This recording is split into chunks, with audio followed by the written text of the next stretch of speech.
Hello, everybody. This is Violet, and I had a big epiphany today. I just got done with acupuncture, doing some acupuncture to prepare for conceiving and for fertility. And I realized that there's a big parallel between this and creating a life of love and having an amazing partner. So, if you are single and put a lot of energy into your career and maybe are shy about admitting that you actually want love, or maybe you've just lived in a more introverted lifestyle or just haven't gone out a lot, or it's been many years since you've had a great relationship, then this is for you, then I'm talking to you.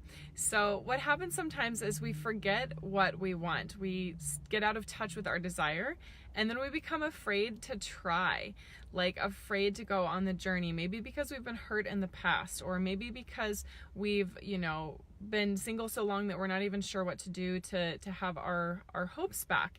And the reason why this can be really tender is because it feels sometimes safer to not admit what we want than to go after what we want and risk not getting it. And I'm feeling that with the fertility journey. We had a miscarriage in the fall or December, late winter. And, there's times when I just want to give up. There's times when I'm like, oh my gosh, what if it doesn't happen? And what if I do all these things like acupuncture and it doesn't work? And that fear is real in any part of our life. What if I do these things and I don't get what I want? And that can feel super tender and super frustrating or sad. How bad does it suck to try a bunch of different things and have it not work out? But let me tell you, it sucks worse to have regrets. It sucks worse to think that we didn't go after what we wanted.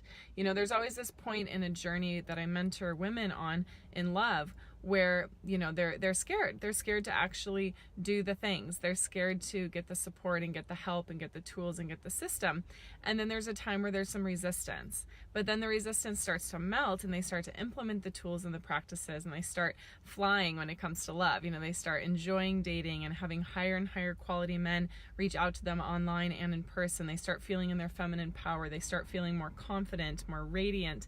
They let go of their blocks to their femininity. They let go of blocks and trauma that may have been holding them back. And then there's this point where then, their person isn't quite here yet, even though the process is getting better and better. And that sometimes is the hardest step, to keep the faith in ourselves, the tools, the systems, the processes, and in our desires, to not give up on our dreams and not give up on our hopes. Because what's worse, to grow old and realize that you never really went for it, that you never stayed in touch with your desires and your wants, or to try things and just maybe have it take a little longer than you expect. That's what I'm finding in my fertility journey. But our ego, our mind, wants to control and wants to keep us small. So our ego is like, oh, don't try that. You might fail. Don't go for that. That'll be painful.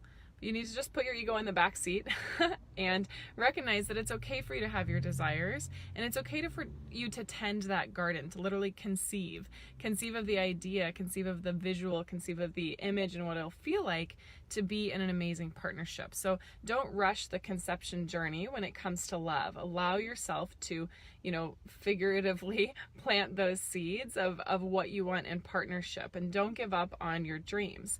Now, don't do this alone though either. If you're just daydreaming about what you want, but you're not taking any action, then that's not going to give you what you need either. You need to both have the idea, the inspiration, the desire, and then also get the support that you need. Just like Jason and I have the idea, the inspiration, the desire to get pregnant, but we're still going to acupuncture. We're still taking Freya, the herbal medicine that we designed, that I'm using, and that is other women are using too, to help get pregnant. We're still taking good care of ourselves the best that we can. So it's time to show up for your dreams and your desires. It's also time to get real if you don't always admit to yourself that you want something. The first step is admitting what you want and getting clear on what you want, and then taking inspired action. So if you're getting stuck on what you want in partnership, or maybe you've been afraid to admit that you really want partnership, or maybe you've been afraid to dream bigger with the type of partnership, the level of commitment, or the type of guy, then I would love to connect, because what we do on our free Breakthrough to Love calls is that we get deep with you, of course, on what's going on and what's keeping you from love, but we also get really, really big on what it is that you want. What's that vision? How amazing could it be? What are you going to create together, and give you the space and the encouragement to really dream big for what you want, because I don't want you to settle. Those days are over. Instead, you can keep growing and keep, you know, conceiving of bigger and better partnership, and that it just gets better and better with your guy, you know, and that's the sort of love that I want to create. So I invite you to go to violetlang.com/talk and set up that free Breakthrough to Love session with me or someone from my team. You'll have someone holding space for you for your heart's desires and dreaming into a bigger possibility for love than maybe you ever dreamed possible. So set up your time right now, and I will see you soon. Mwah.